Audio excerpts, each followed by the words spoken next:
তারপর এর মধ্যে মশলা নিয়ে ফেলেছি আমি দই, হলুদ, জিরে, নুন, হলুদ দিয়ে এটাকে ভালো করে ভেজে নিয়েছি। ভেজে নেওয়ার পরে চিকেন ভালো করে ধুয়ে নিয়েছিলাম, সেই চিকেনগুলোকে এবার ম্যারিনেট করবো।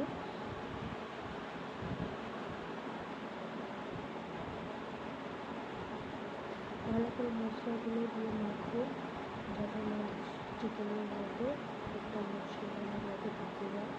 আদা রসুন বাটা এখন দিইনি, আদা রসুন বাটাটা একটু পরে দেবো।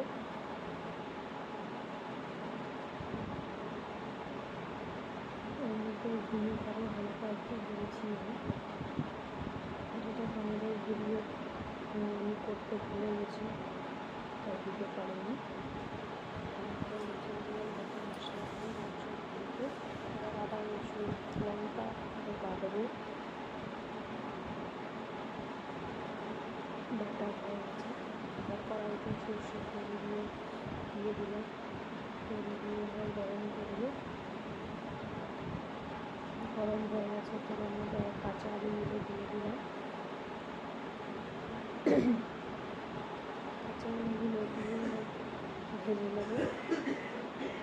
ভাজা আলুর টেস্টই আলাদা হয়, কোনো সময় সিদ্ধ আলু ভালো লাগে না, ভেজে নিয়ে সিদ্ধ করে নিলে সেটা আলাদাই টেস্ট হয়।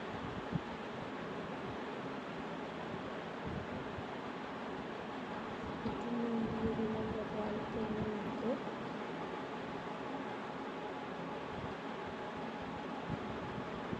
নেড়ে ভালো করে ভেজে নেবো, বাদামি কালার যাতে হয়ে যায় আলুগুলো।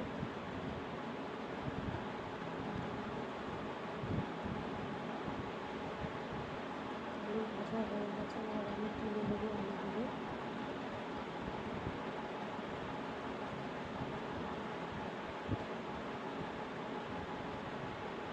আলু তুলে নিলাম। তেলের মধ্যে সামান্য চিনি দিয়ে দিয়েছি যাতে চিকেনের কালারটা খুব সুন্দর হয়। সেই তেলের মধ্যে তেজপাতা, এলাচ, লবঙ্গ, জিরে, গোটা জিরে দিয়ে ভালো করে ফোড়ন দিয়ে দিলাম। এবার নেড়ে চেড়ে দিয়ে দেবো পেঁয়াজ কুচানো।